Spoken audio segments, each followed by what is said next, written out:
fucking face. In the next bubble screen over here, let's throw curls. What are the whys, right? What are the whys? Bears Hour Live.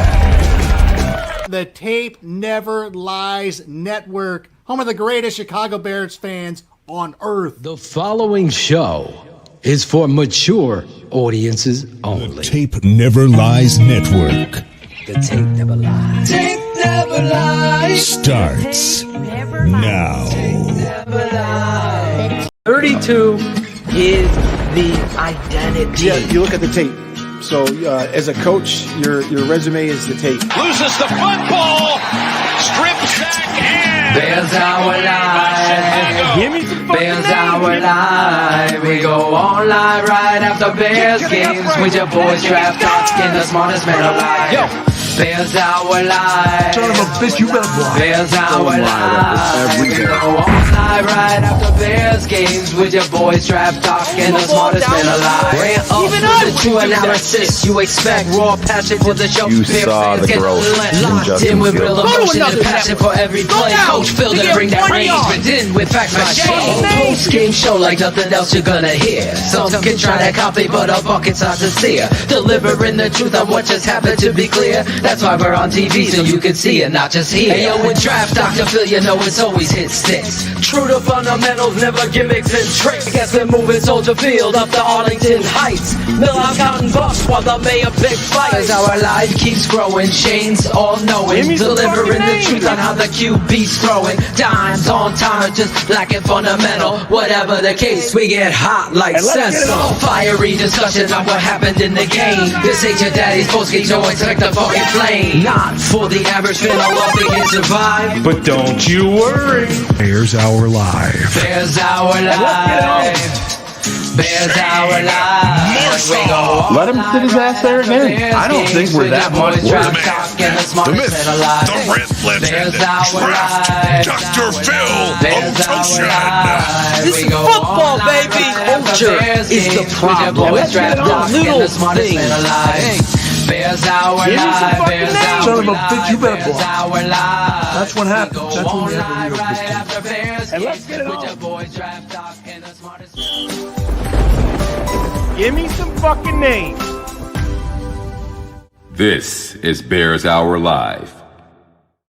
Welcome to BHL. Another game, another Bears loss, but the Ferrari was out of the fucking garage today when we got going. But then it ended, just like it always does. Another Bears loss to their heated rivals, the Green Bay Packers. 28-19. Bears outscored 18-0 in the fourth quarter. I think there's probably going to be some heated exchanges in the chats. I see people wanting a kicking competition. They want to cut Cairo Santos, everything. But let's get into it. Let's get going. We got lots to talk about here. So DDP, I hope your throat is clear and you're ready to talk. It is rant time. It is what it is, whether it is a joke or it's a missed extra point. I don't get it. The reality is you can't have 47 seconds in a pocket and think you're going to win a game. So when it comes to football, you got to decipher who's going to be with me and who's not, because there's so many things that go on within a game that you can't just identify one. But again, and go back to what I said. Today, I felt like the Chicago Bears went out there to compete because they had their identity. I know number 32 has always been the identity, but that right now it's Justin Fields. And obviously, David Montgomery, to me, is a part of the future if you actually pay attention to football and understand how important he is to Justin. Apparently, Getsy doesn't get it. We got to get that toss play into Valus in there. We got to get the double reverse pass. We got to be cute in these situations on 2nd and 5 on the goal line. We're going to fucking run a bubble screen, which ended up costing you because now you got to set up for a field goal. These are the things that go against the PFFs and all of this stuff and minutia. The ending interception that Dan Wiederer is going to talk about, all of that shit goes against what Getsy doesn't get. Like, I see Justin throwing down the field. Is he perfect? No. That end interception was awful. The one before that, bad decision, but terrible route by St. Brown. I'm not going to excuse that. You're a receiver at the top of your stem. Get to the stem and understand the moment. He didn't. You wall off and you attack back to the football. Instead, you let your QB down. Getsy's not going to get away from me. You throw the ball down the field. I'm looking back at Pittsburgh, and I'm seeing Chase Claypool in the red zone. High ball, jump ball, 10 touchdowns, over the top athletic. Not here. Not here. We're at the 27-yard line, and we're going to fucking run RPO on third. We're going to run another fucking bubble screen. Used to be curls. It's now screen, and we suck at screen. Rotating offensive tackles. Sam Mustafa's still in there. Tevin played like shit today. Who's going to rise up? Who is the identifying factor to help you win? It ain't Nick Morrow. I talked about this last week. There's no excuses. There's no excuses for talent. This is the NFL. Know your assignment, alignment, and technique. Today, you saw some rookies out there balling and playing hard. At the end of the day, your kicker sucks a big, giant, fat, fucking Italian beef with no fucking sauce or whatever the fuck you put on it. You don't kick it straight. Kick it up and make it. Miss another fucking extra point. Doesn't take Shane to tell me that's going to cost us. Just like Alan Bratcher. It comes down to Justin. He's going to win it or lose. No shit! It's always going to fucking cost us. Because we create this shit. If Coach Eberflus comes out here and talks about the positives of the game, you're going to be seeing this for the next 3 years. Shane, myself have lived it. What do you think I did? I looked at Claudio. I go, here we fucking go. Santos is in the World Cup, head. What is it, Brazil winning? Who's it? Let me kick it. Yes. He's going to fucking choke. He did. He did. Is it his fault? No. Sucks. But I know me. I know what I know about football because mentally is 98% of the game. 98. Who is stepping up? You guys all know. I watch the tape every week. I know the fucking pussies from the tough guy. I know you got to get rid of the choir boys and get me more Sanborns. Because he's the perfect glitch to the analytical systems that you throw out there at me. He ran a 4.7 40. He wasn't drafted. He can't beat Nick Morrow, any of them in a race. What he can beat them in is knowing that he's going to make the fucking play. Those are the guys you got to find, Ryan Poles. It sucks to lose. I don't think they were tanking today. I'm being honest. I saw competitiveness. You just can't take away from the coaching. Situational football escapes Alan Williams and escapes Luke Getsy. Will they get it? Will they learn? They haven't so far. They got 4 more games to show me or you any different. But I'm telling you right now, as a coach, you got to take a fucking long look in the mirror. You could die by 12 paper cuts and Aaron Rodgers 17 salutes to you. Like, fuck you, Chicago Bear fans. Fuck you, Chicago Bear fans. Hey, Jay Cutler, thanks for showing up. Fuck you, too. And fuck you all. That's what he did to you, and he continues to do it, and you take it. I'm tired of it. I'm tired of it. I said, if there's a God, he comes down right now. Justin throws a fucking deep ball. You score. You kick an onside kick, get it, and you kick a fucking field goal and win. But it didn't happen. So I have my doubts right now because I'm tired of it. I don't care. I'm tired of losing. Are the Chicago Bears led by George, fucking equipment manager? He's just a fan, McCaskey. Because if this isn't the right coach, I'll tell you right now, if he comes out here, listen, we were 8 out of 11 on third downs. We really held in there. Don't give me that. Gotta fucking win these games. You know who's winning? Georgia's winning. These guys are winning, right? With talent, with effort, with hustle. The New York Jets played them last week. They better than you? I don't know. We're going to wait till next year. I'm not going to pile on Justin Fields. I believe he's the future. He's the only reason why you're in that game. And there's no ever going to be on this network. We got to win by losing. We're going to tank. There's no sure thing in the draft. There's no sure thing in the draft. You can argue till the days are come. The next thing you get is an injury, right? You got the best defensive lineman in the draft, and he's hurt. What has that got you? Another losing culture. It's the culture first. Always. Eberflus is going to tell me who he is at the head coach today after the salute to the fans. And he's going to show me the next 4 weeks after their bye week of watching this tape. That's what the story is. Eberflus.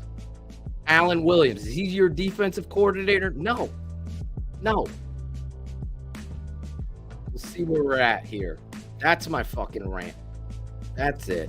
I can't take it no more. Fucking tired of losing to those arrogant, fucking rich white boys across the tracks. Saluting, doing all that shit at you. I'm tired. I'm tired of it, man. That arrogance. I get it, man. I mean, I didn't Ugly expect ass piss green, yellow fucks, white jerseys coming in. Come on. It's disgusting. No, I don't think anybody likes it as a Bears fan. And 16 yards yards at the end of the day, quads. They're massaging his quads down 3, Shane. Oh, he's always come on. He's always been the diva. I mean, we know that, but like I said, you can say whatever you want. You still had chances out there to make plays. Right. We talked about, at the halftime show, we talked about Hicks. See the defender or see the guy that you're defending against and see the ball and make a play on it. That's why the Bears drafted you. That was they believe in your talent there. Jalen. Like, yeah, what? But yeah, I understand. Was the pass interference? I told Claudia, I'm like, he didn't even contact him until the ball hit him in the back of the head. There was an Aaron Jones run where Muhammad was, held and then flog whipped, and he jumped up with his hands up in the air, and they just no call, nothing called. The Cole Met, the face mask. Even Tom Thayer live on WBBM called the officials trash after that play. It was all, the face mask plus the horse collar, but that's the thing, there's going to be Dan Wieder's column already tomorrow is going to, like I told you guys, is going to come out and say, Justin was 14 of 16 at one point, but he couldn't pass the Bears to their 4th win when he needed to. He's going to throw it all on Justin's feet.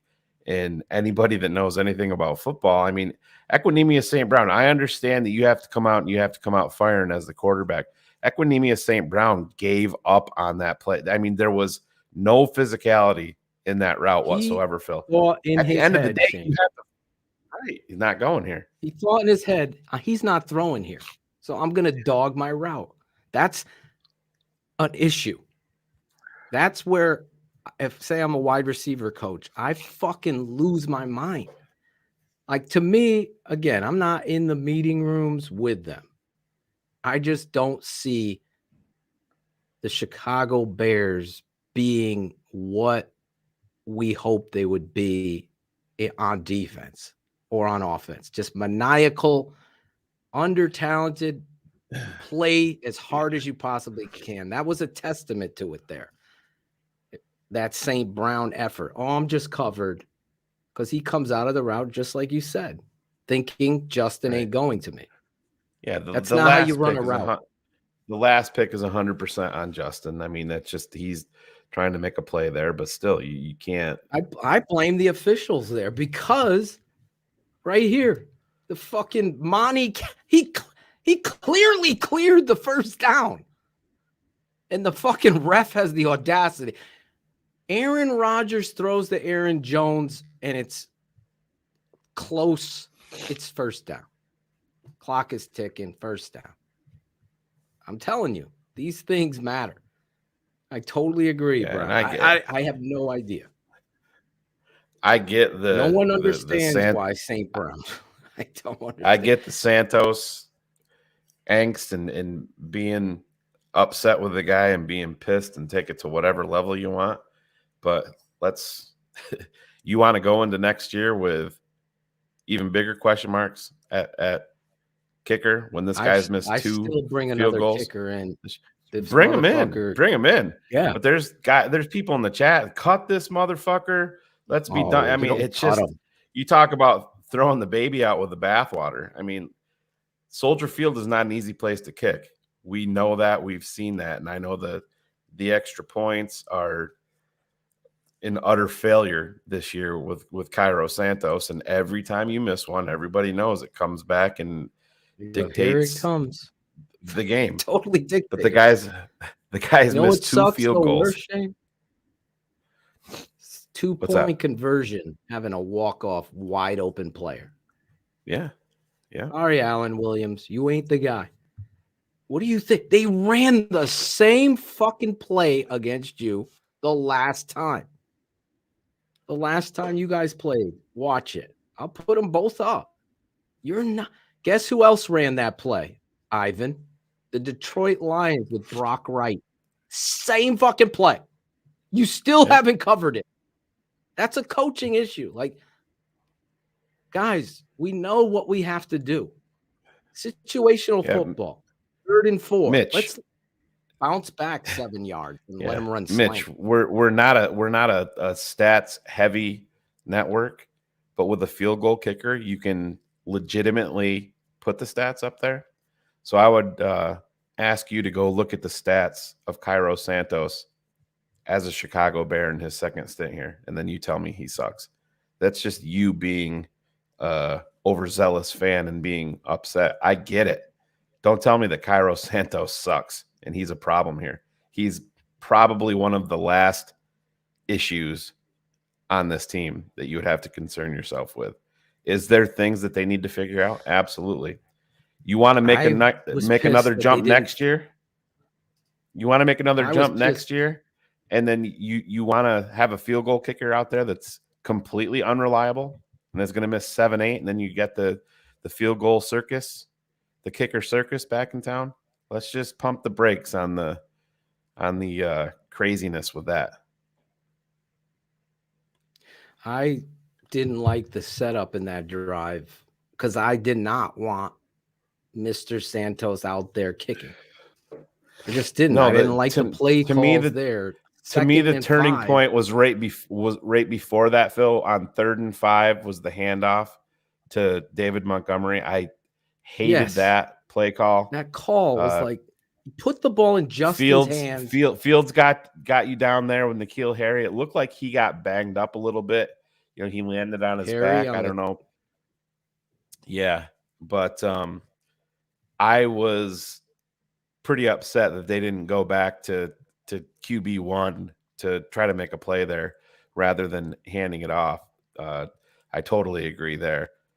But in true Chicago Bears fashion, they don't have the post-game show or anything from anything from post-game for that matter. They don't have it up yet. I don't know if you're seeing it anywhere, Ivan. No, I saw that BS comment though, like that. We just discussed where was it, Phil? Mercado. What? Where he was talking about it was Justin's fault for those 2 bad picks. The first one we already discussed it, Christian. It was on EQ.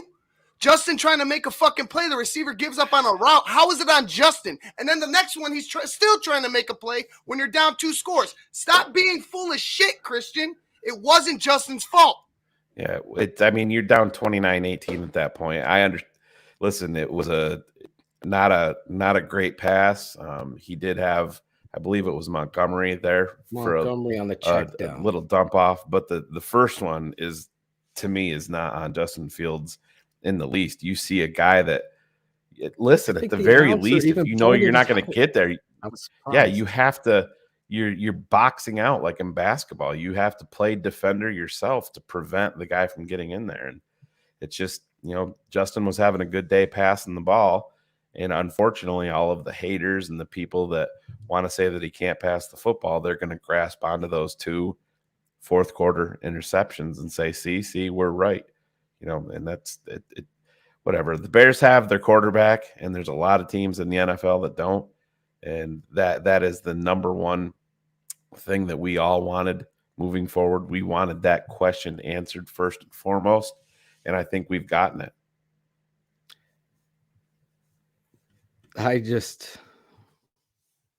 Typical Chicago Bears is a statement that I'm tired of.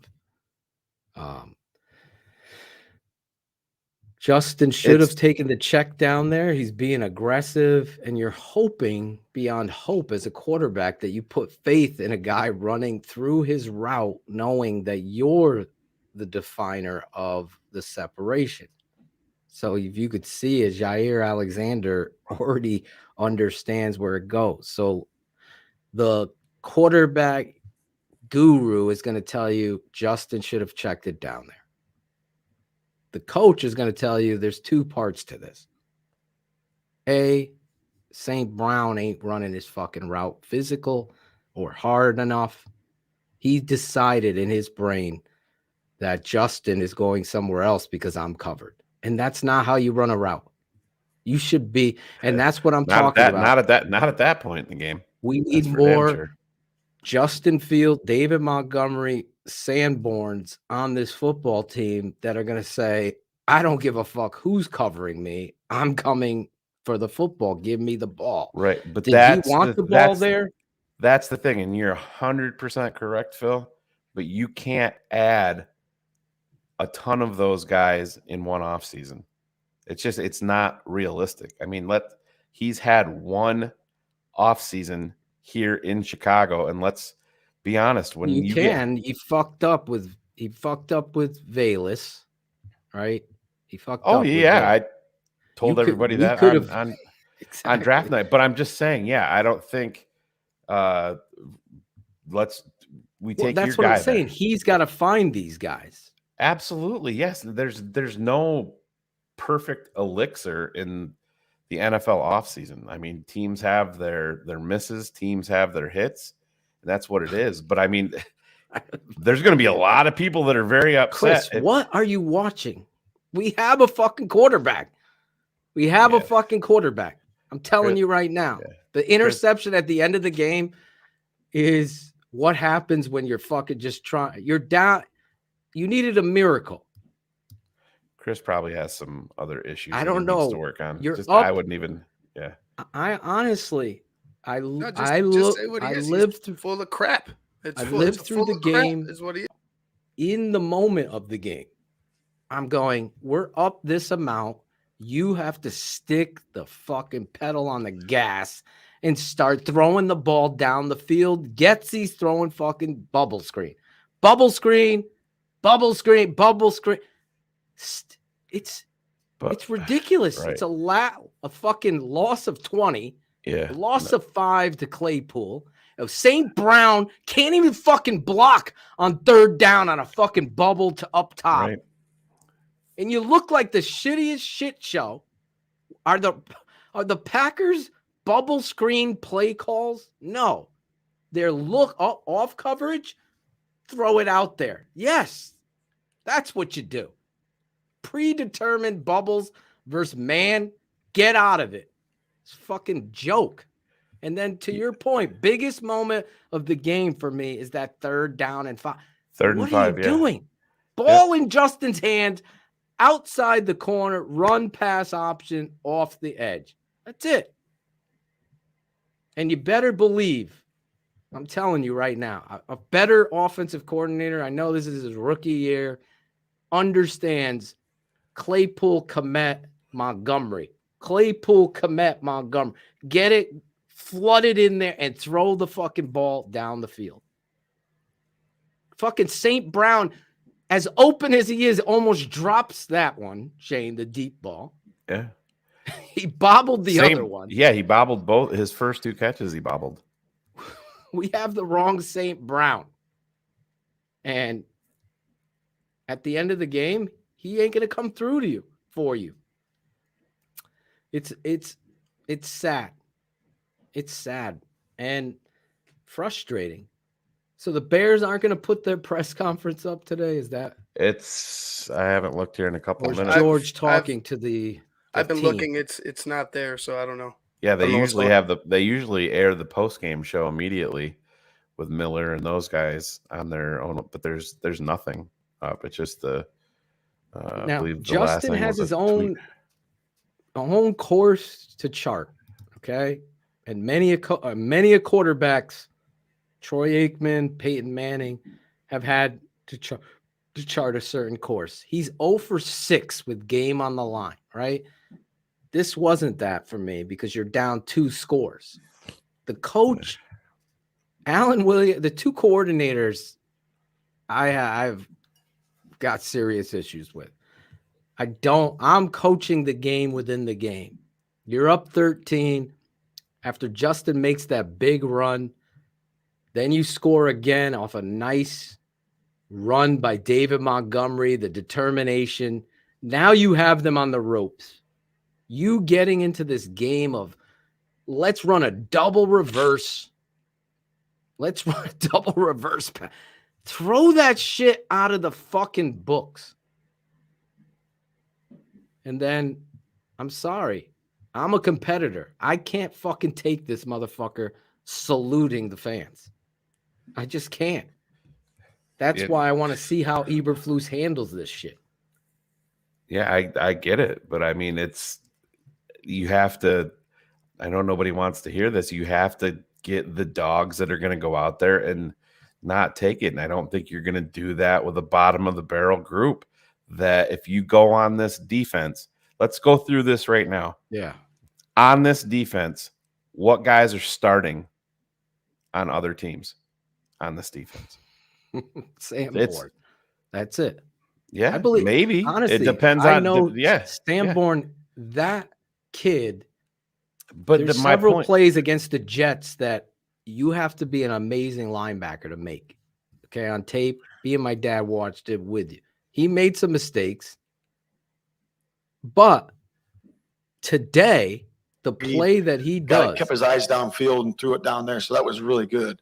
But a lot of positive things from the offense, from my standpoint, and from our coach's standpoint. He's going to go through the positive. Defensively, a lot of good things too. There's a lot of good things. Obviously, we had this isn't how you win. 5 starters out in our secondary. And I were talking so about I thought that our secondary coaches did a really good job of getting those guys ready to go. Your locker room's going to tune the fuck out. They stepped up to the plate. Had a lot of rookies in there, and I thought they did a really good job. Made a couple of nice stops, on the 4th and 8, really nice stop there. So overall, the defense played really well. On 4th and 8, they're going for it on 4th and 8 against you. But special teams, they had a nice couple of kickoff returns. How about your shit play on the 2-point conversion, Mr. Defensive Coach? Overall, it was a good day to that performance. And then we get to the fourth quarter. We get to the fourth quarter there. And we give up a touchdown drive there. And then we are down by 1. We drive it down there to I think it was 2 minutes and 52 seconds. We were up by our 13. own 43. And Justin's been ripping that pass pretty, a couple times earlier, and that's a trust throw. When you have a trust throw, that means he's reading it, and man, he's going to let it rip. And the guy's got to do a great job of stepping up, making those plays. And I thought the corner made a nice play. He jumped it, but hopefully our receiver, can help out and knock that down if possible. Wow, a little accountability. Hopefully, our defense has got to do a better job. Did we lose audio on him? But overall, we had. I can try to add mine. Bears mics. A lot of good football.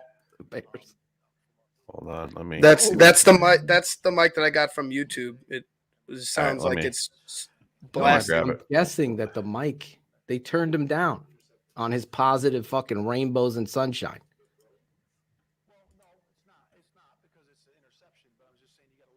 But hopefully. Holy shit. Yeah, remove yours, Ivan, real quick. Yep. Our defense has got to do a better job stepping up at the very end there. But overall, we had a chance to do it at the end. It's as loud as it'll go. A lot of good football. Yeah, it's on there, and just leave it on. So let's turn down the coach so nobody gets pissed off about yeah. I'm gonna do like the Asian Kung Fu theater. Yeah, let's turn it up for Pat Finley saying, Coach, how does it feel to be 0-2 versus the Packers?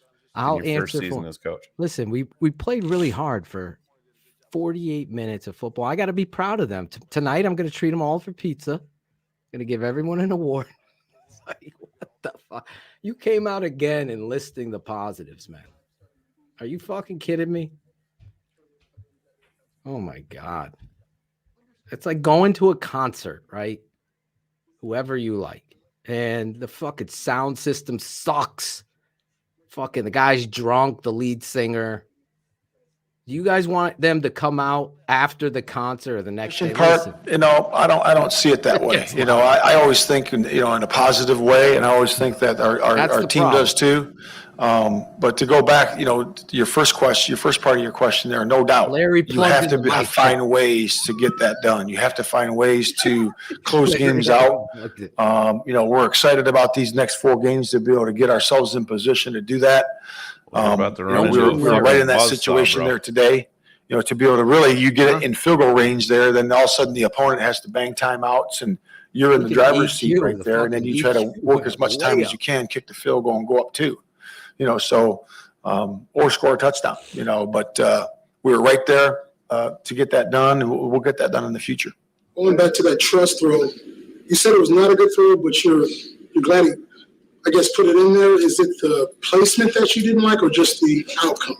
Yeah, just the outcome. Just the outcome of it. What would you like to see do other than try to break that pass up? Is there anything on the route that was? Yeah, I got to go back and look at it. I just know what kind of concept it was. Obviously, you like him to be able to break it up if he could, He but decided come back to the that ball, I was etc. I have to go back and look at it. Tell it truthfully. What's your sense He's of what's missing in uncomfortable. these late games? Might have held them accountable. To go win a game that hasn't been that way. Yeah, just I think it's great that we're in the opportunity, to be able to do that, and we made a couple nice plays to get down there, and we just got to do a better job finishing. It really comes down to execution. I thought the play calling was good. I thought everything was really good. The operation was good. Say it's we were on the ball. I unacceptable. thought the tempo of it was nice. The rhythm of it was better than it's been. So I thought the operation was a good part. Unacceptable. That's what you do as a where he coach. came out. You don't fucking come out It looked like his listening knee to twisted wise. really badly. Well, but he was able to I'm sorry stay I was and play drunk. through it. I'm sorry. Yeah. I was So drunk, yeah, dog. I'm. They said it was just he hurt his leg. For that point, we didn't. He didn't come out. He came back in, so he squared away on that. When you guys went to Leatherwood, was that because of injuries or because of performance? No, Leatherwood is rotation. Yeah, we're going to rotate him in there. So we want to get him some work in there. He had a great week of practice. Riley was out earlier in the week. You don't rotate getting back. Get him out. And Leatherwood did a very nice job in there. With Cairo, what is your – when he misses the extra point, he sounded frustrated about both misses, but the extra point, It's not the first time It's he's a missed. $1 billion franchise. Let's learn to coach. Yeah, I talked to him just to give him support. I was just giving him support. I haven't seen the tape. I don't know exactly what happened there, but I was just being supportive of him going forward from there. At the end of the first half, you took a timeout right before they ended up scoring. Just curious your philosophy there on what the purpose of the timeout. Yeah, just to force their hand. Right there, you forced their hand. It's 4th and 4, I think it was. Is that right? So just trying to force their hand and make them make a decision. Let them make this mistake. And it gives us another opportunity for our defense to get set up and what we want to call. And then you get the long return right after you, Shane? Would you have 36, 37? I was right in there. I didn't hear you, man. Timeout before the half. I didn't like it. No. Yeah, I mean, there's really right there with no timeouts. There's not much you can do there, but we just took a knee and took it to half. There was a sense of what happened on the final touchdown with Watson getting free there that allowed him that. Yeah, it was that was a jet. The jet sweep they handed off to him. I'll have to look at the tape on that one. Not sure exactly what the breakdown was. I heard some chatter on the horn head there. Coach in the NFL. We'll see what it is. How you doing? Yeah, Hi, Matt. The losses pile up, and this team continues on this losing streak. Sober. What's your message to these guys in terms of trying to keep them mentally and emotionally in the right spot? Let's list all the It's the message that's going to be if we win, lose, or draw every single week. I'm going to tell them the same thing, just like I want to say to you right now. It's get back to work tomorrow. I know we got the bye week. We're going to coaches are going to get to you with 3 things you can get better at. Fucking and you're going to look at that during the course of the bye week and come back and get better. And we'll have our eyes forward moving to Philadelphia. How do you think you guys played Rodgers? Shouldn't be that throughout the game, and there at the end, what was he able to do that he wasn't able to do earlier? I thought our game plan was good for the defensive coaches. I thought they did a nice job of putting it together. We looked at doing some different things, up front, and I thought that really worked well in the run game. Obviously, when you give up 48 yards at the end on a run on a jet sweep, that doesn't help your stats. Talk about the pass. I would say they did a good job. We got to finish. I want to hear this. Were you surprised that they went for 2 at the end? No, we were ready for them either way. Something happened on the second last drive where they're running. Were you surprised? What? 6 yards, 7 yards, 6 yards. What did he say? He said, were you surprised that they? I'm gonna have to look at the tape, on of it, the game? just for me to get a more accurate view of it. He was wide open again. The same Brock Wright play. Tomorrow, so you guys moved the defensive lineman out a little bit though and allowed them to hit the gaps. Is that true? Is that was evident? I'll have to talk to Nick and see what he's talking about there. But for sure, we got to do a better job there stopping the run of that drive. You guys How had about the pass rush, Coach? to receive to start the game. Yeah. It's kind of contrary to what you guys have done. Sure. Toss. What was the rationale behind that? Yeah, we just felt our offense has been humming pretty good, and we wanted to give them a chance to go out there and score, and it worked out for us. It was good for us. Obviously going up 10-0. So it was good. It was good by those guys, and I told Justin all week that we were going to do that. And he was excited about it. You guys had a couple of plays, the wildcat formation. I think you had to EQ one, say the hit around EQ. Yep. It didn't really work, but how important is it to keep those plays in the mix when you're out there having success otherwise? No, I think it's great. You do stuff like that, and a lot of times they are effective, but it also puts your defensive coordinator, the opposing guy, a little bit on his heels. You come up with different ideas, those reverse passes we had, wildcat, whatever it might be, lining Justin up different location. It puts those guys, they got to practice that, puts them on their heels a little bit. Thank you. Thank you. Coach, who's the MVP for you today? I think our coaching staff did a great job today. Oh my God. I don't know, man. My questions continue. I hear and see things differently than most people, I guess. On tape, I see missed assignments and alignment, the thing that you're preaching in effort. Yes, 100%. Getting better players is going to be the perfect penicillin to that. However, getting those better players and not putting them in the same culture and holding them accountable is going to bring you back to this lazy Martellus Bennett. Just go down the list of guys with amazing talent. That's the thing. That's assuming that they're not going to know their assignments also, Phil, and execute them. That's what I'm saying. This a guy right that's here, at the bottom of the barrel. that's all we can go on. Right. That's what I'm saying. So there's a yin and a yang to all of this. I understand we all want to win. listen, I love the NFL draft more than anybody. Do you think that I wanted the Bears to lose to the Packers? I'm not built that way. I'm not built to want the Bears to lose to anybody. I get just as emotional watching this when the Bears were up. What was it? 6. Yeah, I need that I'm just t-shirt saying. right You want them to go down. You want to punch them in the fucking face. So you can jump up out of your chair and start screaming back at Aaron Rodgers. You want that. But it's just they have 3 wins. They have 10 losses. Obviously, there's some Packers fucking have issues 4 here. wins. 4 Yeah. wins. Down 10. Yes. We're sitting here doing they've bubble screens. They've also won 13 games the past 3 seasons, every single season. So they have a Hall of Fame quarterback that can get them out of trouble. That Jordan play is right before wrong. half. Talent doesn't matter most. The NFL is full of talent. It's the coach that matters. The culture is going to be the coach. Just and the remember culture this, matter. Jordan, because we've seen it forever here. Mark Trestman had a ton of motherfucking talent. Ton. But he couldn't coach, right? That's my point to your. He didn't have the respect of the locker room, Phil. He lost it. Do you think? I don't know what this guy has either. I'm talking the coaching. But are you staff. seeing it? Are you seeing anything on the field that is showing you that? No, me either. That's what I'm saying. That's why we have to, against the Jets. That's why I did see some things today. I felt like the players played hard. Last week I did not see fire. Okay, but do you think that is wow? The fucking one dude that's going to give us a legitimate shot to win isn't out here. I think that plays into it. And yes, you can say that your coach has to overcome that. But we all know if you're out there without your dog, it's gonna make a difference. I mean, he's making plays in game, and the guys that like Mooney is out for the season. Mooney is tweeting he's back.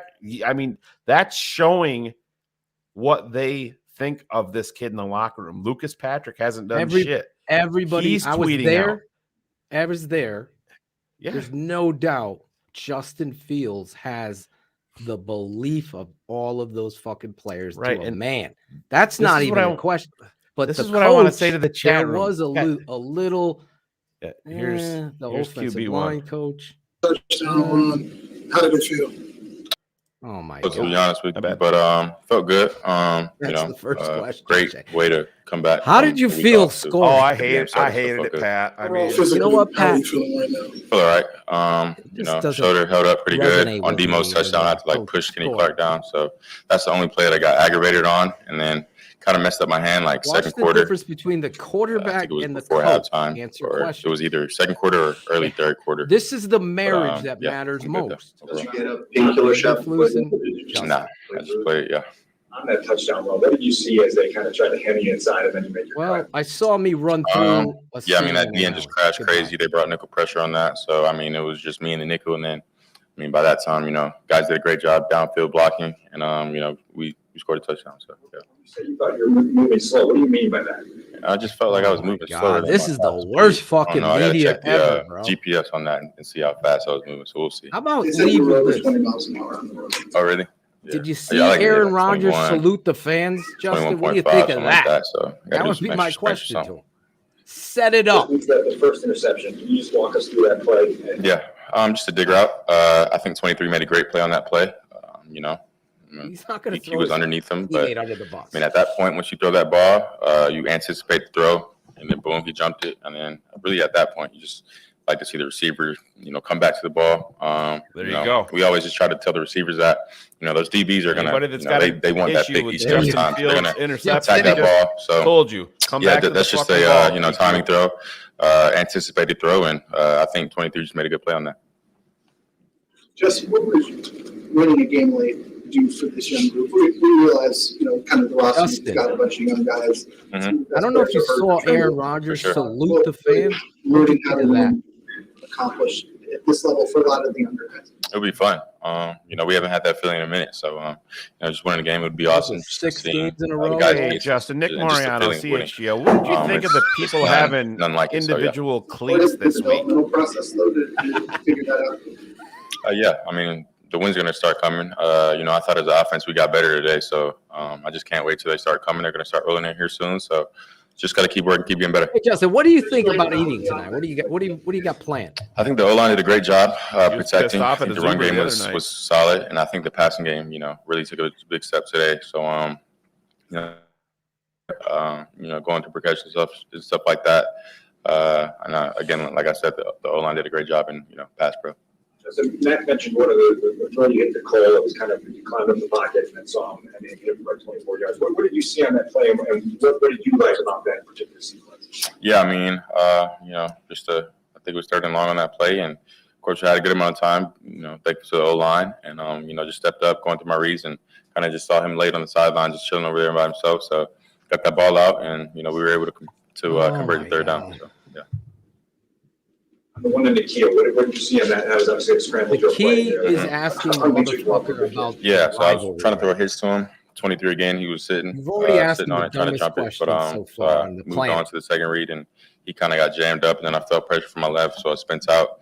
Saw Nikhil running, beating him, and at that point, I already knew it was a catch because he's probably one of the best jump ball guys that we have on our team. So at that point, I threw it up, and of course, he made a hell of a catch. Defensive coordinator in the media should all get in a I fucking feel like this rap. is your most complete game to date. Because obviously you're running for a touchdown, you're throwing the 50-50 ball, the tight window throw, like putting it all together. Was this your most complete game? I think so. I think this was my one of my best games passing wise. I mean, of course, the stats are going to show that, but I felt really comfortable out there, in the passing game, and just Imagine if I was in the media. And you slid after a 9-yard gain instead of usually you're fighting for extra yards. Was that a concerted effort to get down, protect yourself? Yeah, I'm not about to do that. My shoulder, no sir, I'm not about to do that today. But and I thought I had the There you go. The quarterback rule is I guess that was a good or question. whatever. So yeah, but that was actually. If I think I can score, I'm gonna on the touchdown run, then I'm gonna take a chance on that. A good question. I didn't think I had a chance to score on that. So yeah. Justin, after the throw to Nikhil, you guys had 3 runs. How frustrating was it to not be able to parlay that into Justin, big ear Tupac? That's it. I mean, yeah, we just got to execute better as an offense. Justin, did you happen to see to call that Aaron Rodgers salute? So we just got to execute it. I don't think and what are your thoughts back on did that? the completely right track. Of course, he hit the right hole, but I think he just has to hit that harder. And as an offense, we just have to execute better. In terms of Spike Body's feeling, would you have played today regardless of opponent? Oh my fucking. Yeah. Sure, especially with the bye week, next week. Yes, sure. What about another Packers loss? How does that drive you? Here we go. Rivalry games before you know what it means. How does it drive you? I mean, every game drives me. Of course, this one means more, but I mean, I want to win every game. It's that simple. Just on my second before practice on Wednesday. You had 3 days there. What did you do in those 3 days to get yourself over the hump, get yourself clear, get yourself ready, feeling like you were ready to roll? I knew I was playing on Wednesday, so yeah, it wasn't a build up. I just knew I was already playing. Justin, Ohio State's in the playoffs. Pregame, were you wearing any sort of apparatus? It looked like there was a pad or a shield. Yeah, I just put on a shirt and just put on an extra little pad to cover my shoulder. How does that make you feel, just to see if I had any hits on it? So just extra padding on there. So was that you wore that during the game? Yeah. Justin, 3rd and 5. Was that a Justin, did you find called run? Handing it off more often than you might keep it? Yeah, so teams are starting to mesh charge, and of course they don't want me keeping the ball on the we read the DNs on read options. So I mean, if they're not going to do that, I'm going to just take one guy out of the box and let our running back eat. But but they're for sure mesh charging or having an extra guy over there for me. When you say this was the most comfortable you felt passing, what specifically felt right to you? I wasn't getting folded in half. I don't know. I just felt comfortable. I don't know what it was. Justin, did you watch Slumberland on Netflix this weekend? Hey, Justin, do you plan on going to Gibson's or Morgan's or Morton's? This is what drives me nuts, and I understand. And I mean, there's people in the chat and probably people even on our network that are built the same way. It's just they're looking to create controversy rather than find the fucking solution or ask a quality question. I mean, you know what I mean? Yeah. It's like they'll ask Eberflus something and then they're going to double it down with Cole Kmet. Then they're going to triple it down with Justin Fields. And it's, I don't know, maybe I'm probably wrong about it, but end of the day, I don't think any of us can undersell how important it is to know that you have the fucking quarterback in place. That's why you don't tank. It fills in. That's exactly why. But Phil, that's my point. You can't say, "Oh, that was a bad play. They're fucking tank." Oh, 60-yard pass to N'Keal Harry. They're not taking that. But that's the point we're at with people, right? And it doesn't fucking work that way. You can't say, "Oh, I didn't like that pass play. I didn't like that run." You can't pick and choose. An effort. Right, you can't. Effort could have been questioned. The Jets game effort today, I'm being honest, I felt like the Chicago Bears defense and offense were out there trying to win. The coaching's decisions situationally, like that timeout on 4th down, you don't help a Hall of Famer. You just don't. Now, how he wants to justify that is wrong. You don't do that. You make them play to you. That's what you do. Now, if they come out in a formation that says, okay, we're not ready, then you go, okay, timeout, and you get yourself prepared for what it is. That's what a good coach would have done. So situationally, Luke, get your point there. I'm with you 100%. I couldn't believe you decided to run the ball with David Montgomery on 3rd and 5. The 3rd and 5. Thrown the ball down the field with accuracy today, with confidence. Terrible call. At one point, he had completed 12 straight, I believe. 12 straight. You ride that hot hand. Luke Getsy is a fucking question mark. I don't see his offensive philosophy in shotgun runs, going to wildcat there, the double revert, all of these things. You're 10. You're 10 points up. 10. So you need to hold the pedal to the gas and ride Justin Fields and let him be the quarterback. Get in I formation, pound them, get David going, do the things that you're supposed to do. Allen Williams, same thing. It's 3rd and 15, bro. Make Aaron Rodgers, who hasn't been playing well, make the prolific blitz the motherfucker and put his you can't 47 seconds. You can't sit in there 1,000, 2 1,000, 3 1,000, 4 1,000. It's 5, 6. I'm not kidding. I believe it. Look, I say it too, but this is where, and I agree with you, coaching matters, but talent matters as well. Coaching and talent need to be married together. That's the issue that we have right now. We haven't had the coach. I get it. No, I get it. I get what you're saying. But what I'm saying is that when a quarterback can sit there for 12 fucking seconds in the pocket and your fucking pass rush can't move anywhere, that's a talent issue. That's a talent. Pass rush isn't a coaching issue because all they have to do is get ready and sack. Okay. There's a stunt, right? And fucking Jones doesn't come out. He stays inside. Robert Robinson comes inside, and both of them are there. And guess what? Aaron goes outside. There's no contain. This happened against the Jets. It's happening again. So yeah, there is a talent issue. Yes, that's but all I'm how saying. How do you get away from that? You scheme. You blitz. That's how you covered no pass rush. On 4th down, on 3rd down, on 4th down. These guys are ready to go. You're going after the quarterback. These guys can't get any push, Phil. That's a talent issue. The secondary. I'm not saying it isn't.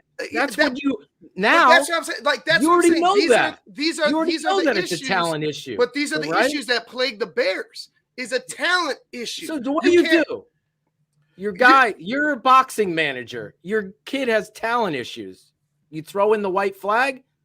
No, you don't wave any white flags. You keep coaching them up. And that's what you scheme the blitz.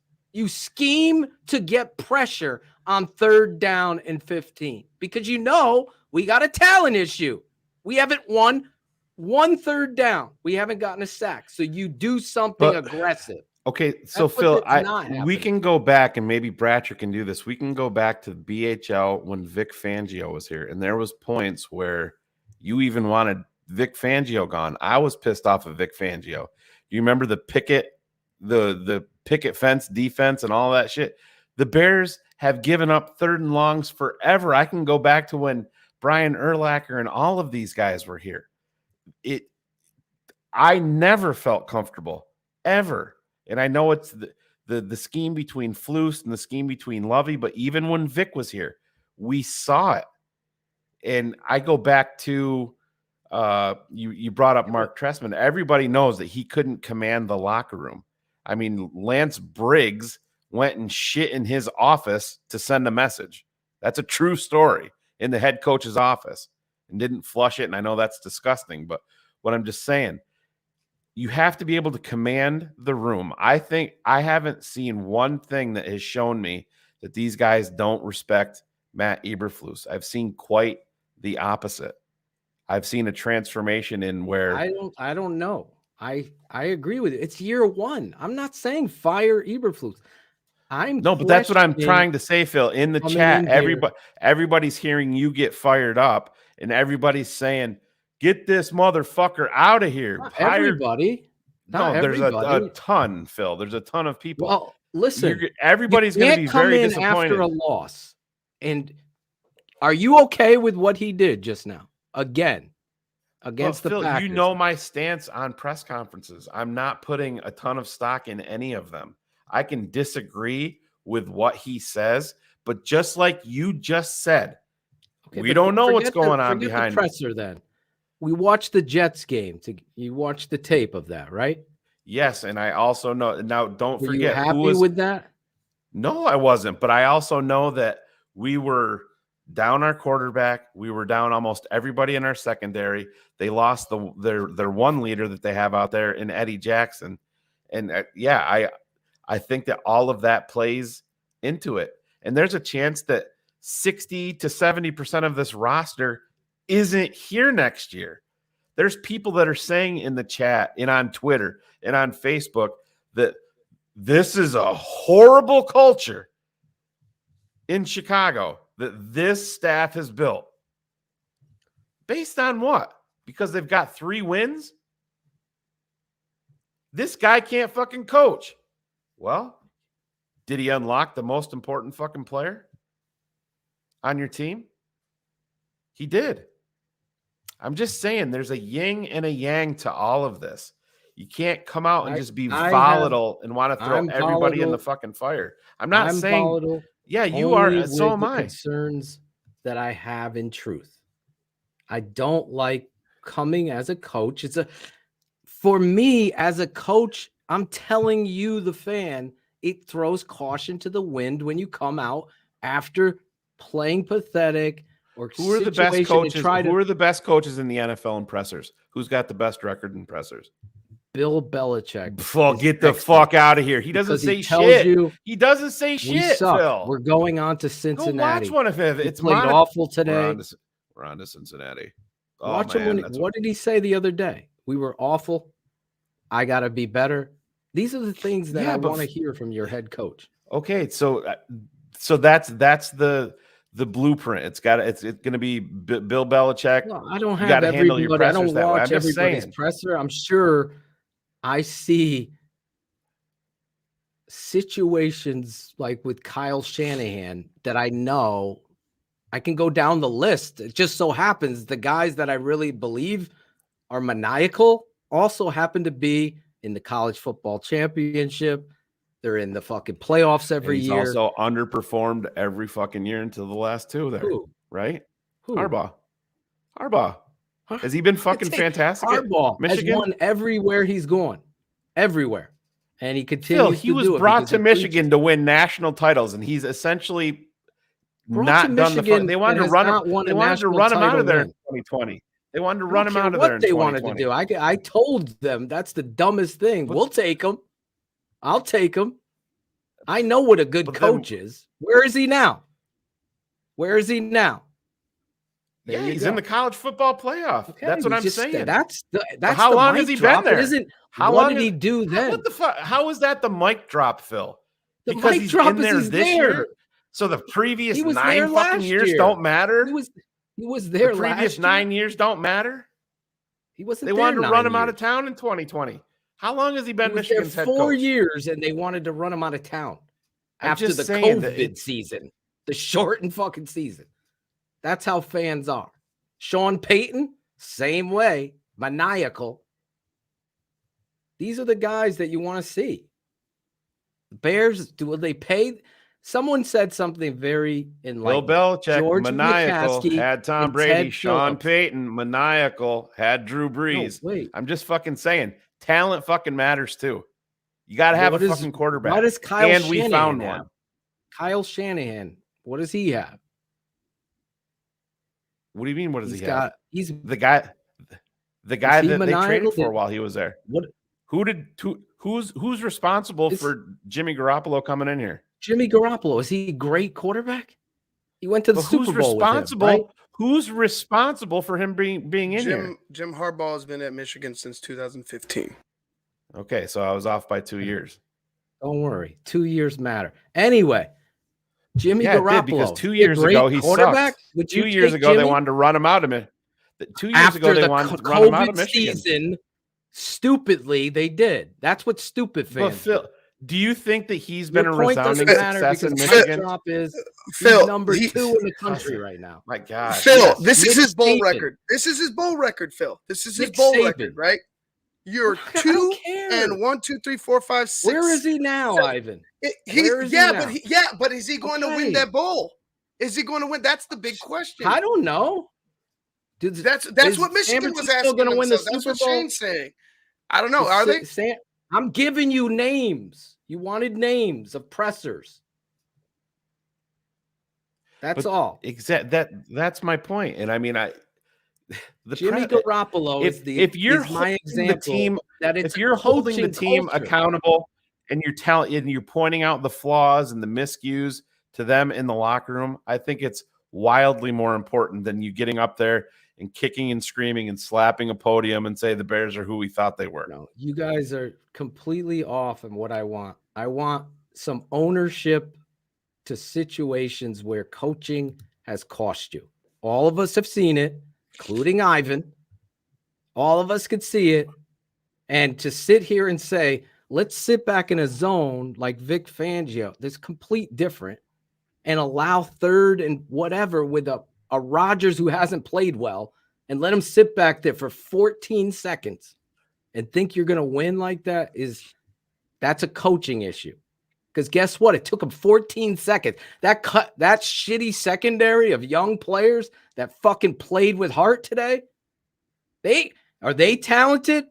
They were in the fucking game because they stepped up. That's all I'm asking. The coach has not in these situations where accountability falls on you. That's where the caution in the wind is.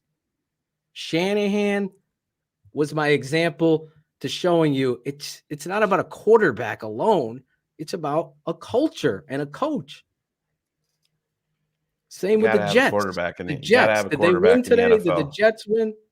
No. With Mike White, did they lose? They got boat raced by the Vikings. Big time. Is Kirk Cousins good? Is he a difference-making quarterback? I mean, he's got great stats. You know, I'm not a believer in that. Right. So that's what I'm saying. These cultures of ownership, if he came out here and took a little ownership of getting better, I would be more comfortable. I get the talent thing, but I also see situations where you and I talk privately. There's no reason why Sam Mustipher's playing. Exactly. And I said no reason why we're not throwing the ball down in the red zone of Claypool. There's no justification to that. And I've said that multiple times. 27-22. Well, they were getting I'm sorry. At one point they were down big and they came back. But I mean, clearly they only had 3 points for a while. Yeah. But clearly it was all coaching.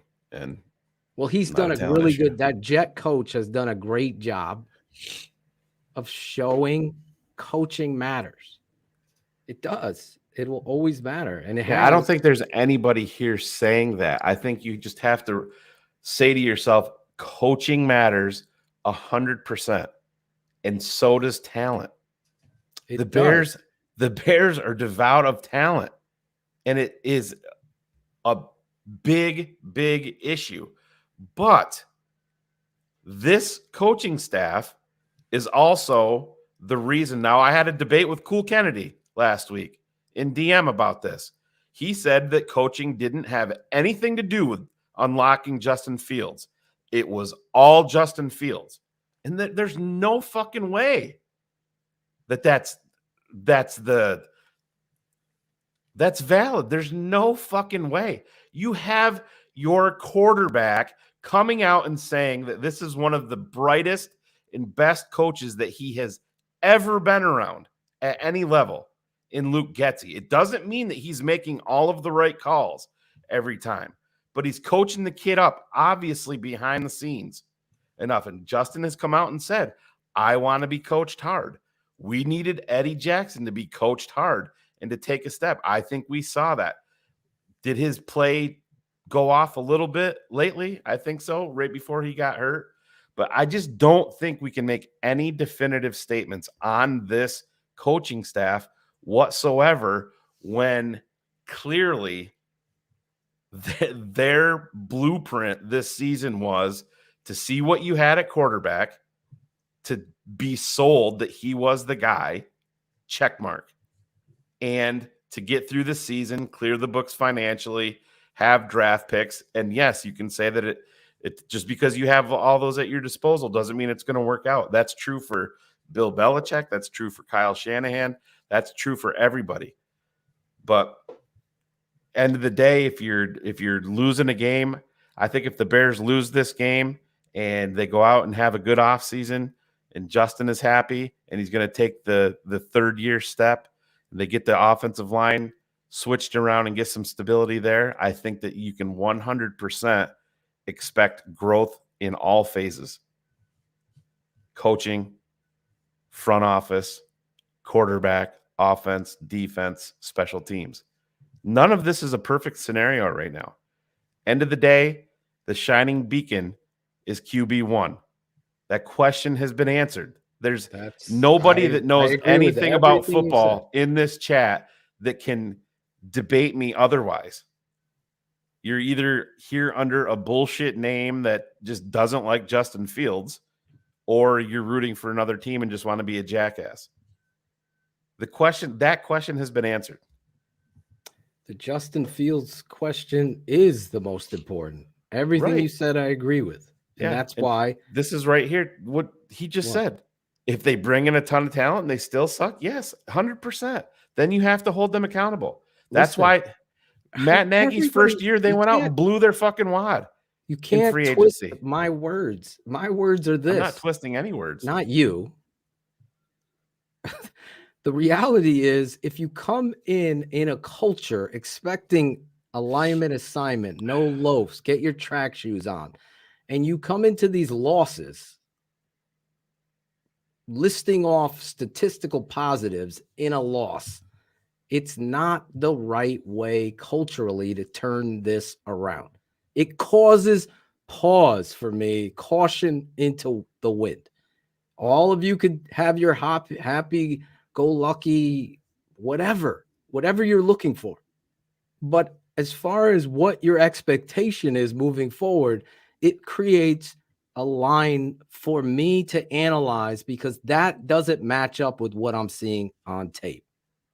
On tape, I know technique, missed assignments are happening, and it's got to be better. So if that is where we're going, it doesn't matter how much talent that you have. It's going to go the same way until this stuff changes because George McCaskey, Ted Phillips, there's no accountability there.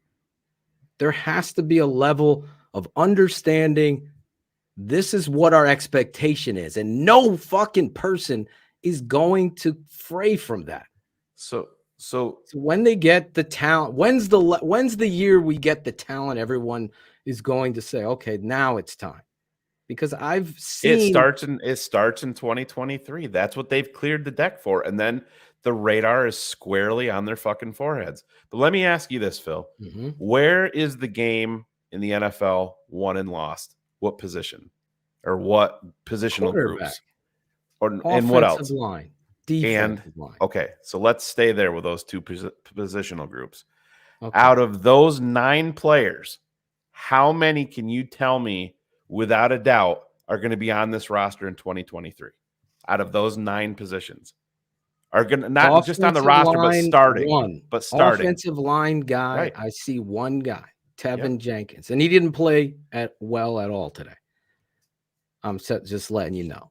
As far as the defensive line, I see more talent in Armon Watts than maybe a lot of people do. I think he could be a part of the rotation. That he's a rotation. I'm talking starting. Okay, starting. None of them. Even Jones is a so that's 9 positions in a positional grouping. Yep. That are hugely important to winning in football. We have the quarterback. You've stated that. So those other 9 positions that are hugely important, we have one fucking guy. All right. Yep. But That's a problem. I totally That's a talent agree, issue. But we don't create answers because we could go out here. You can't. I could say that maybe there's 2 other guys. Maybe Leatherwood is an answer. Actually, Braxton Jones could be an answer, right? That could be another guy, right? I'm talking Dieter Eisland could be an answer. I'm talking rock side. So next year, like I've said, and I've put my name to this on video. Pull the clip. I don't think Jalen Johnson gets a extension here. I just don't. It's a feeling that I have. Jalen Johnson. I just don't. Those are the things, and it's going to rear its ugly head again. I feel like Jalen Johnson is going to have the Roquan Smith offseason. The Bears are going to go out in free agency, spend money. They're going to go out in the draft, make some moves, hopefully bring in some talent that everybody's excited about, that people agree with. OTA start. Where's Jalen? Jalen didn't show. Where's Jalen? First day of training camp. Yeah. Oh, there's Jalen Johnson. He's here. It's a hold. I have no inside source on that. I'm just telling you how I feel. And I just don't feel like he is going to be here long term with this front office. I think his financial expectations are going to be wildly out of control. I can totally see what you're predicting. I get it. But I felt that way with Eddie. And Eddie kind of turned himself around and fit into the culture. I wasn't expecting this. But I totally could see what you're saying there. Is he a piece that I'm worried about? No.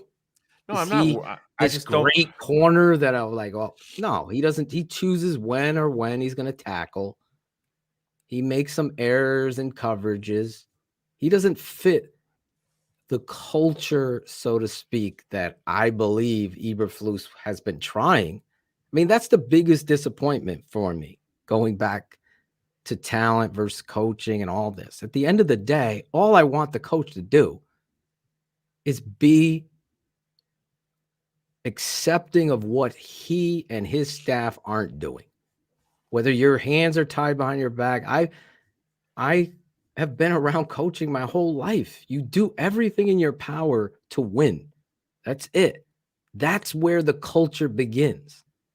Do you see what I'm saying? Like, and I think a lot of people miss that. If you're like this guy that winning is every fucking thing, and I hate it. Fucking hate that we lost. The players start to resonate and the cream will rise to the top. I'm just saying, I'm concerned about give everybody a prize. Let's list the positives. And again, the media sucks here. So they don't ask the good questions to get the truth out of this coach. But you're 100% right. I'm looking at this roster. David Montgomery should be back. You make an effort to sign him. We talked about the contract. I'm fine. If he doesn't want that fair deal, then he gets paid somewhere else. I'm fine with him going. But I think you try to make him a part of Justin's future. And maybe Ryan. Ryan, I think he's 100% getting a deal here. Who do we just talk to that didn't? Oh, it was John. John Zaglul. Didn't agree with him. Doesn't see it with Cole. Yeah. I don't think Justin should play the rest. I'm joking, John. No, but that's what he said. I mean, we're not going to shy away from that. We believe that Justin wanted to play and would play, and we were right. Cleared medically 100% from we were right from the guys. So, and Justin Fields has told me he wants to be out there as a coach. That is like, I don't worry about Joe, John, and Jimmy Bob, who just have come out of the woodwork as I'm a season ticket holder. I don't show up when they lose, but Justin's playing real well, so I'm there. I don't worry about them. I worry about Justin wants to win. That's our quarterback. We don't bubble wrap this kid now. I've seen enough of him. No, you're not even in this fucking game without him today. So don't start blaming him for this interception. If you don't have Justin Fields, you don't have Justin Fields this season, you have 0 wins. You have zero offense. You have 0 wins. But yeah, and then somebody in the chat, where was that? Don't tell Christian that, because apparently Justin's a bum and he's not our quarterback. So listen, Justin, to me, I would. It's sad that you're questioning him on probably one of the more confident days that I've seen this young kid throw the football, make decisions. I feel if you were going to point the finger at anyone, Getsy deserves a finger point, because you should have fucking rid the hot hand and thrown the ball down. The 3rd and 5, I don't think there's any justification to it at all. Terrible. Just like the Mustafa stuff. Totally. I mean, if I have no ability, I have no ability to debate that moving forward or moving backwards, like Sam likes to do. There's nothing that I can say at this point. As a 3-win team, and I understand Eberflus has always erred on the side of caution, not wanting to throw a guy out there. But listen, you've had Leatherwood active for games for multiple weeks. And if he's active, that means he may have a chance to get in there and have to play if somebody gets injured. Now, when you're a 3-win team and you're in week 13, Alex Leatherwood should be eating up every goddamn rep imaginable. Just like Dieter Eiselen at this point. Thank you. There's no downside to it. And yes, somebody can come in and say, you might get your quarterback killed. Well, he's been getting the shit kicked out of him all year long with the guys that are in there. So your point's not valid. So thank you. Get the answers now. I want to see N'Keal Harry more. Me too. In this game. I know Greg Gabriel's not a big fan, but I always refer to him as he's not a fast player. Well, he's pretty fucking good on that deep ball. You know what I mean? We need some guys that have the ability to go up and get it. I mean, I'm begging. Can we get a fucking slant pass? Can we get a slant pass? Oh my God. Did they have one to Komet today? I think. Oh my God, bro. I think. But we get a slant pass is a fucking t-shirt, Acevedo. You fucking slacked on that shit. I'm kidding. Give us a slant or give me like, what are we fucking doing? Like this, or as Bratcher would say, give me a deep ball or give me death. Way to go, Bratcher. Give me a guard. Can we get that clip? Jeez, talk about dropping the ball. Where is he? Bratcher? New job or something. Yeah, he's got a new job. Be here today. Bratcher around sharp objects. What's going to go wrong there? Listen, there's a lot, but it's so tiresome. Listen, when you're pissed off and you come into this show, BHL, after the game's over. I get it. You know, it's Phil. Listen, Phil and I love what we do on this network. You can get the shit kicked out of you, and Phil will agree with me here, and I have no problem saying this. There's been games where the Bears have been boat raced. Let's just say the score is 40-6. Everybody plays terrible. And Phil will call me after the game or text me after the show and say, bro, that was like so therapeutic. I needed that. You know what I mean? Phil's the guy that's going to be right on the fucking ledge the whole way. And maybe I can go up there and pull him back just a little bit. And I've been the same way. Phil's pulled me off the ledge. It's just you have to see the forest through the trees. And we're looking in those trees right now. We have the most important piece. And when you have the most important piece, and I know Mitch, whatever the fuck his name is, in the chat's going to say something. When you have the most important piece, everything else seems to fall in place much quicker. That's on offense. That's on defense. And we have never been able to say that as Bears fans in our lifetime. We hoped it was Jay. But I can point back to his first preseason game in Buffalo where he was going back and he jumped up in the air and fired a lollipop to Devin Hester that got picked off. And I'm like, what the fuck was that? I'm like, he'll bounce back. He's our franchise quarterback. It didn't happen. You can't point to a game where you haven't seen a holy shit play, throw, run from Justin Fields.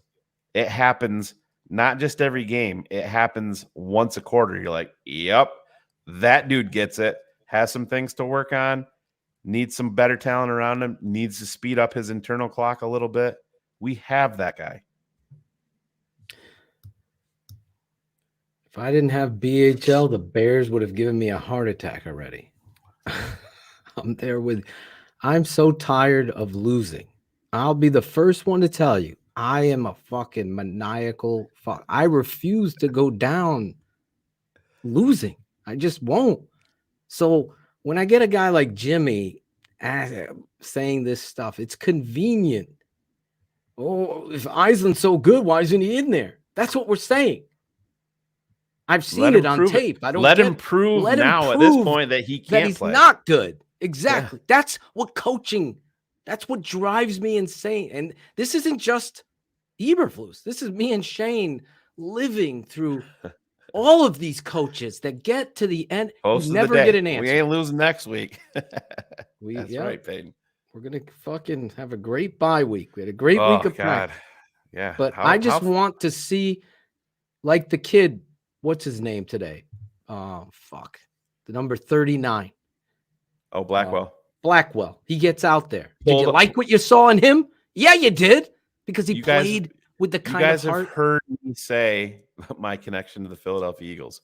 Yes. People in my family are all huge. So I'm very aware of their roster, of their coaching staff, of their front office, everything. And there was many people within the front office, within the coaching staff, within the fan base that were extremely upset. They thought they could sneak him through. Howie was trying to play a roster game, a little roster shuffling, pushing him through so they could keep him, stash him. Ryan Poles, Ian Cunningham connection, probably talking to people, looked at that kid, and you could see it. You could see the kid. You can see that he belongs. He hasn't seen the field. They saw him in practice. Jedi. They saw him in practice. Andrew Brown's first isn't that his name? Which one? Brown, the defensive lineman that they claimed from Arizona. From Arizona. Yeah. His first play. He came in. Like Ryan Cox said. He's like, that was one of the best plays a defensive lineman made all year. And it was his first play in his first game in Chicago. It's comedy to me because listen, I've been lucky enough to be around this game and around all these coaches and hear the stories and know the politics. We've strategically been different than every other fucking network, podcast, media outlet. What makes us different is that I get Brian Urlacher on here because Bratcher arranged it or Jackal gets this guy. And I say, what the fuck is up with this shit? And you get the true story behind it. So you could see. I got Chris Zords to tell you he and Richard Dent had to pay $5 for food the next day in the NFL. That's the fucking truth. There's a lot of shoe salesmen in this league. But why aren't you coaching, Phil? I know what I can and can't do. I have a family. You think I could pick up and move and take these jobs I've been offered and lose my fucking career based on that? No. What do you think about this one?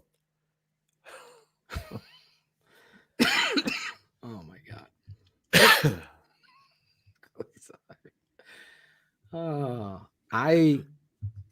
Listen, the Eberflus story is defined each and every year, every time he steps on the football. You're on the field. first chapter, We're right? on the first chapter, yes. Or chapter 2. Whatever you want to, you could say either or. I already am telling you my truth. And every point everyone's making is earnest. But I will say this, and I'll always say it, and I've been proven right time and time again. It's the head coach is the most important. The culture of what you're bringing. That's it. So if I'm getting this kind of weird energy, I'm just sharing it.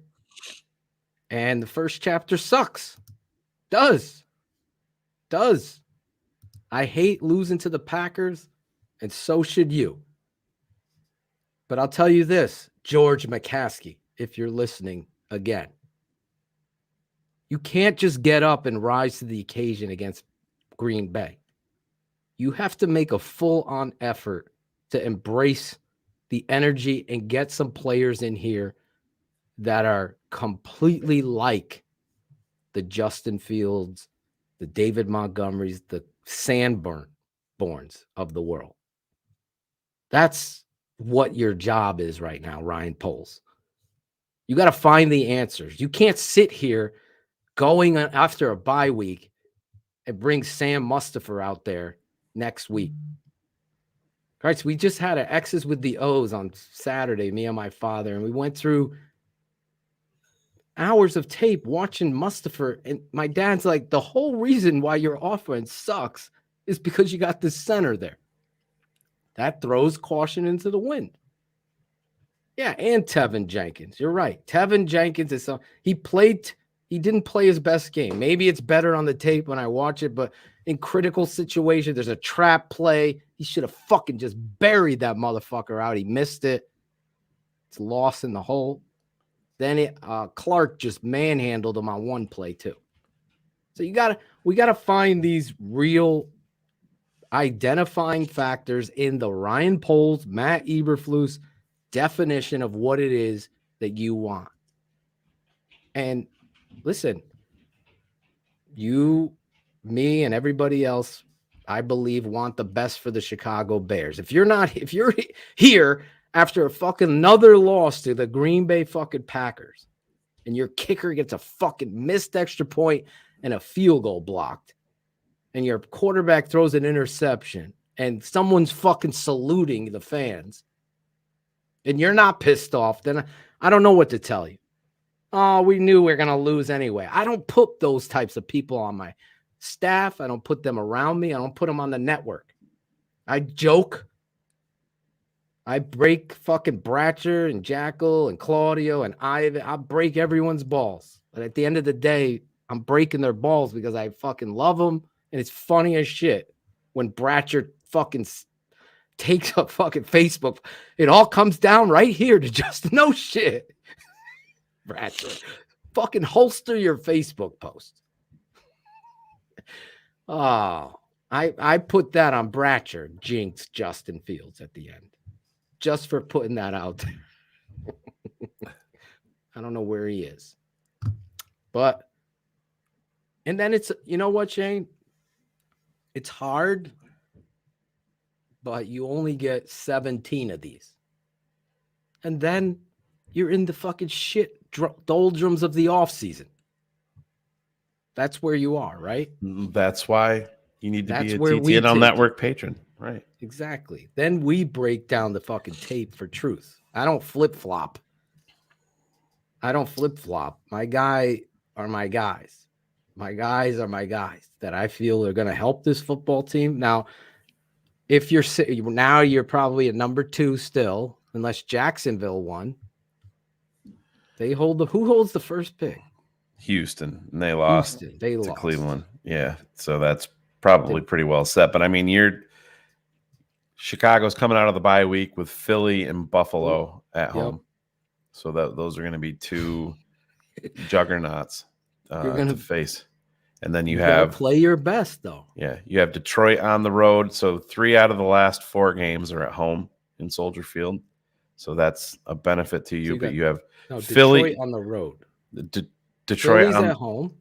Yeah, well, you have Philadelphia in the playoffs, Buffalo playoffs, Minnesota playoffs. Those are at home, and then Detroit on the road. Yeah, there you are. So there's this is a good question. How do you say his name? Is it Jerome? I guess. Phil would say it's Jeroni, but that's a old show. It was I an know. IE on Jerome. I know. Jeremy. Who spells their name? I saw him today. Free agents have to agree to come here. You think 3 wins is going to inspire guys to come play for Flus and company? Fuck no, this is bad. No. That is where Justin Fields is a huge part of that. And, you have $125 million in cap space. Cash is king. Don't ever forget it in the NFL. Oh, yeah. Remember the time that who was that fucking player I really wanted? He ended up going to Jacksonville. He didn't go there to win. He went there for the fucking cash. The defensive tackle. What the fuck was this dude's name that I wanted, Shane? Ivan, you remember? Well, anyway, I wanted this defensive lineman. He ended up going to sign a huge deal with the Jaguars and ends up out of the league now. But money is king, 100%. Speaking of money, how about our guys? 2 winners. They're fucking horrible at trivia, but they went to the game anyway. Jim Larison, shout out to you, bringing Jose Torres and Kerry Franklin today to see the Chicago Bears. They won the trivia contest. And there Jim they are. looks about 20 years younger than that Santa hat, doesn't he? Look at that guy. Does. Looks like he should be in a fucking book club. That dude. Performance over politics. That's great segue to what I hope the Chicago Bears believe in. And the performance of certain players deserve to be recognized and how they fit into the future of this football team. Shane has gone through it. If I'm second today, right? Do you trade down for more picks or do you all take fucking day Jalen long? Carter? No, if you're picking number 2, you have a for sale sign planted out front of your house, and you're selling to the highest fucking bidder to accumulate more assets. 100%. So I'm in the other. I take the generational talents of Anderson or Carter, whoever. Yeah, I'm not sure. Don't take that chance. I'm not sure. I wouldn't put the generational label on either. I think both are fantastic. Generational, I'm not ready to go there yet. Fantastic players. I mean, there's questions about both. Let's be honest. We'll break that down even more. Well, that's what the tape is for, and that's absolutely. Definitely not ready to put myself speaking. I'm not ready to put the generational label on there. But when you're at number 2, and there's going to be C.J. Stroud, Bryce Young, Will Levis, and now another GM came out and said that he expects 4 quarterbacks in the top 10 to go. Listen, I know everybody is sold that Houston is going to go quarterback. Number 1, don't forget if Lovey is the coach there, he's going to be. That dude loves pass rushers more than anything, and he loves 3 techs. So you have those 2 guys there in Anderson and Carter that are going to be staring him in the face. So that's going to be interesting. I know he's not the GM, but oh my God, Phil. So for number 2, you are going to be able to get a franchise altering bounty. You have to have the ability to hit on him 100%. But if the Bears are at 2, they are in sell mode. Mark it down. And we also have the free agency to deal with. So if you're going into free agency and you're picking up a defensive tackle and a defensive end, sets it up for you to be able to move. But just for this exercise, I love Anderson from Alabama. I feel like he is the next Both coming of Khalil Mack. I love both of them. Carter Yeah, too. Yeah, I don't think he's got to add a lot of bulk to get there to be like Mac, but I mean, just in terms of pass rush, he's elite. 100%, totally agree. But yeah, I think I will be. I mean, I'll even go this far. If the Bears are at number 2 and they're on the clock and they haven't traded and make a selection at number 2, I will be stunned, absolutely floored by it. You will be floored if they aren't trading. Oh, Phil, if they get number 2, bro, they're moving. Will they trade before the draft, or we save that later? Depends on what the offers are. I mean, you've seen it all the time. You've seen teams move. You saw the Jets make a move up. We've seen Philly back in the day when they went for Carson Wentz. They did a double trade up. They made a trade up to like 6, and then they went from 6 to 2 to get Carson Wentz. So nothing is off the table. You're going to be selling to one of these quarterback needy teams. And if you want to build a case that, yes, they are tanking, they're not tanking for a defensive lineman. I don't feel like to draft a number 2. They're selling because they're in asset accumulation mode. Because when you're at number 2 and you're trading down with a team coming up for a quarterback, you're acquiring premium picks in this draft and next, if not more. Who do we have on keeping it 100 this week, Shane? Is it John Zaglul's cousin or no. Is this? I'm not 100%. Bernard Berrien? It could be. I think he might be next up. I'm trying to remember. That's why I was hoping Bratcher. I don't know, where did he go? It's Sunday. Maybe he's working. He's got a new job. I don't know. What the model? He's supposed to confirm. That's on me. I should have. I'm asking him now. I thought I asked him last on Wednesday, but we still haven't. Maybe Mark Rebele showing up. Peggy Kaczynski. I know. Ben is right about this. Draft mob. I mean, if you're not a patron, you better sign up for that because it is going to be legit. Some people might not watch it. But anyway, it's not Peggy Kaczynski. It's Bernard Berrien. Bernard Berrien.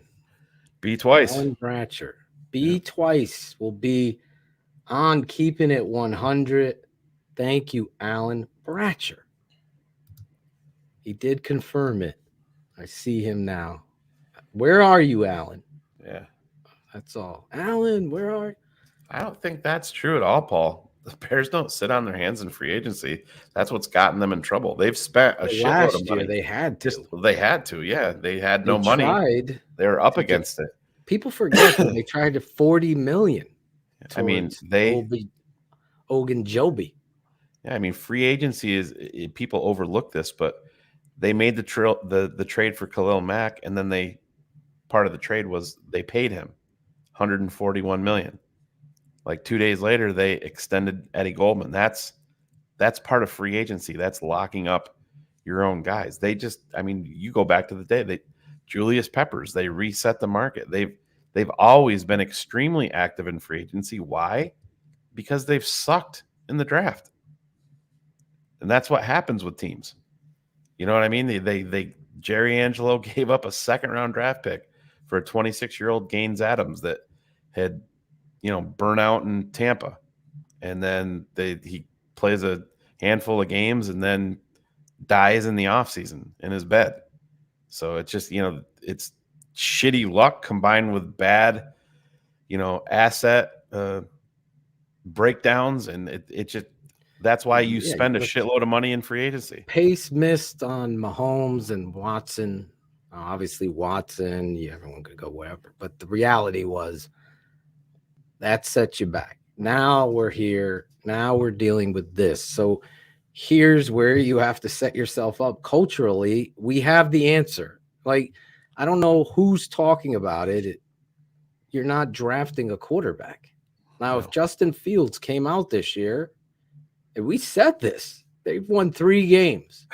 If Justin Fields is isn't- in this draft, number 1 pick, over, done, end of story. But I'm saying if All day. Justin struggled this year and looked like shit, then yeah, you're picking a quarterback here. But I think we've had the answer despite whatever manipulative beat writers article is going to be about the Bears-Packers rivalry and the interception at the end. I believe Justin Fields is the future at quarterback. I've seen enough now to understand that. Again, he's the if present and future. Yeah, if I felt like he sucked, I would be. We got to get a quarterback right now. No, the holy trinity is quarterback, pass rusher, offensive tackle. That's how it should go. That's how it should go. And when the Bears quarterback, you scratch off. Now pass rusher. It could be interior or outside, depending on the level of talent. Yeah. That's where you go. Now, offensive tackle is a need. That's why, Shane, you and I are right. If I see 42-year-old, I know he's 33 or 35, Riley Reef again. 13-year vet playing over a 23-year-old guy. No, you don't. Play to get the answers for now. And then Bob is the next 100% right here, and it goes back deeper than Pace.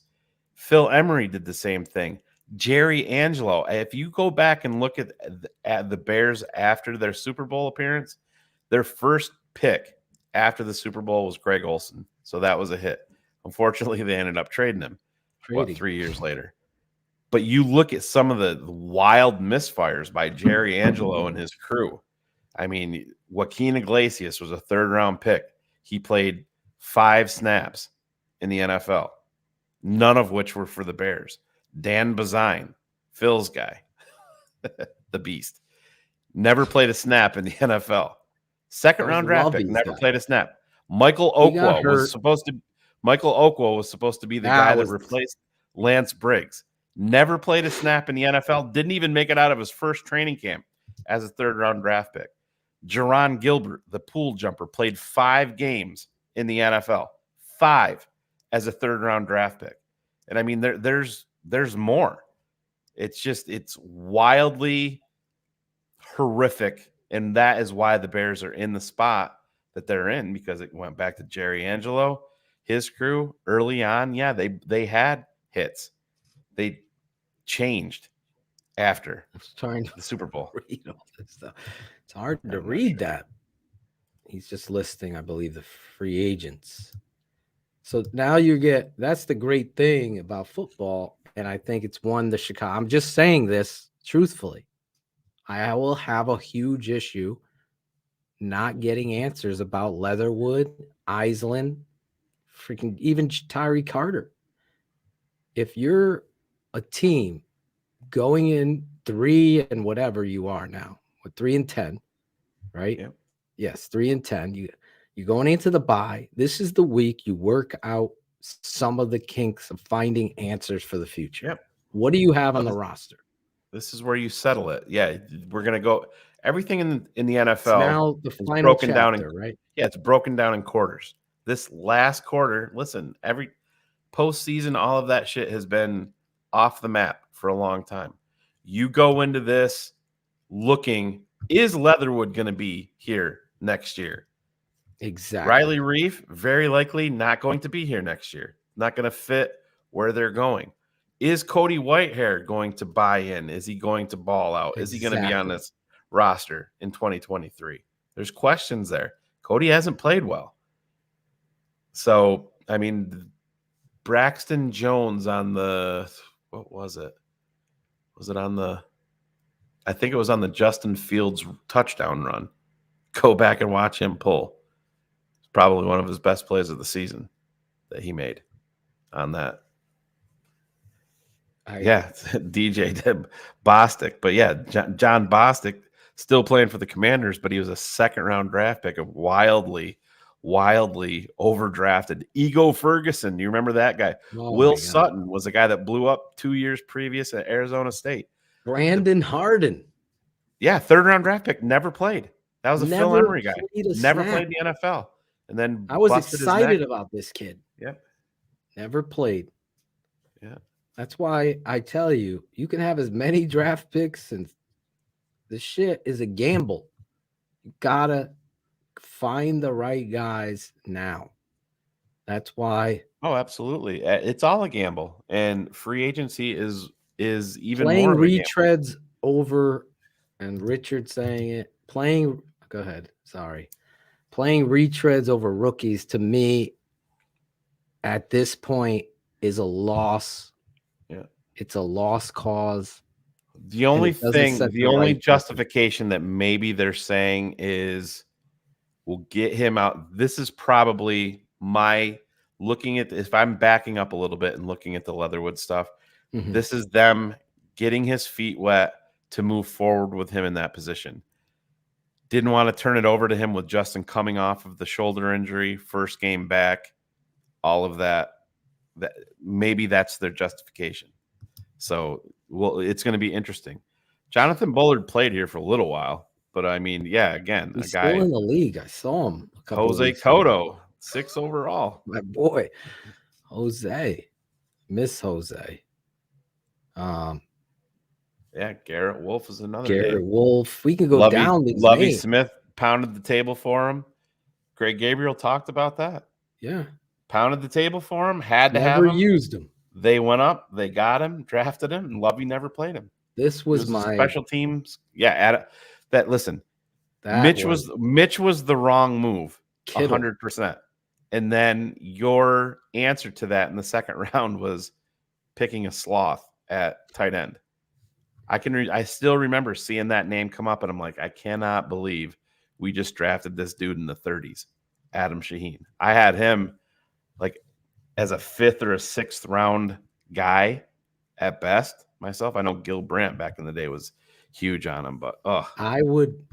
Michael Thomas is done. 2. Say I'm Michael at Thomas 2. is done. Say I'm at 2, and I trade back and get 2 firsts and a 3rd. I would totally use that ammunition to get a Hopkins, because I believe Hopkins is that kind of fucking alpha receiver. Brandon Marshall is the only guy I think that I can remember that was like an alpha receiver. Yeah. And that was the same. They made the trade for him. They gave up 2 threes to Miami when the league year opened. And then they made a trade up in the draft that year for Alshon.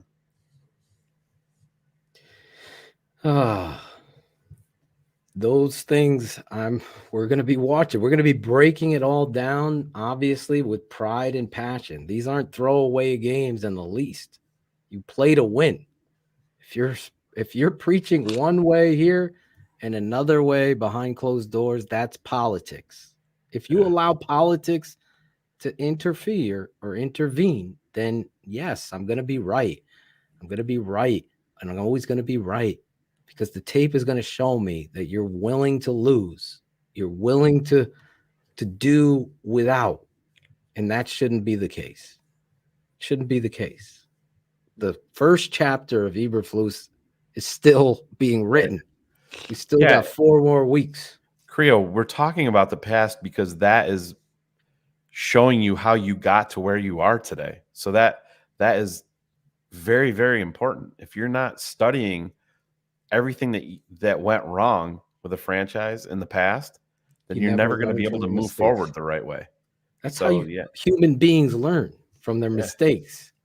That's why I always say, if you continue to say St. Brown goes out there next week and we throw another timing route on a dig and he doesn't, I think he should be benched. I think his book has been written. Phil, when your quarterback comes out in a presser and says that, I think that's. I thought it was going to be written. Yeah, I mean, he was living the good life there with the deep ball that he still almost dropped, but bobbled it. Can't. When Justin, it takes Justin a lot to come out and say, I think what he said about St. Brown. Like I said, on mediocre to good team, I think EQ St. Brown is a 4th or probably most likely a 5th wideout. And I mean, for us, he's essentially wide receiver 1. Those who ignore bad history are doomed to repeat it. Jamari's trying to piss you off, Phil. Kadeem Carey. That was my boy. Kadeem just never could stay healthy, man. Yeah. He ran hard. But we don't want to give away all of our trade secrets here. Like I said, probably a good place to wrap it up. Wrap it up. Nobody's getting pregnant here. Not in this house, anyway. Exactly. You know that. Fuck that. God, not here. Listen, this week we'll be live. Keep it at 100 on Wednesday night. Yep. With Bernard Berrien. It's official. Thank you, Bratcher.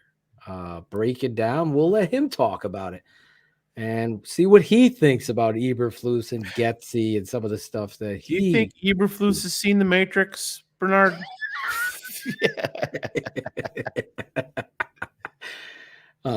Tomorrow night I'll be live with former Notre Dame All-American 3 times, the defensive tackle. I call him. He's playing in the Slurpee Bowl this year. We're lucky enough to have him here with us, Chris Zorich, the Super 16 poll show. Tomorrow night, talking about these college games. And, of course, Chris is going to talk about these Chicago Bears with me for a little bit. Hopefully you join us there. 8 o'clock East, that's 7 Central. Then Tuesday night, we got Keeping It Fantasy with the guys as they get moved closer to the playoffs. Ivan, Chris Jackal, and Claudio the Barber. Breaking down the fantasy Wednesday, obviously, you know. Thursday, Kramer's QB School will be back. We'll be looking at some of the tape.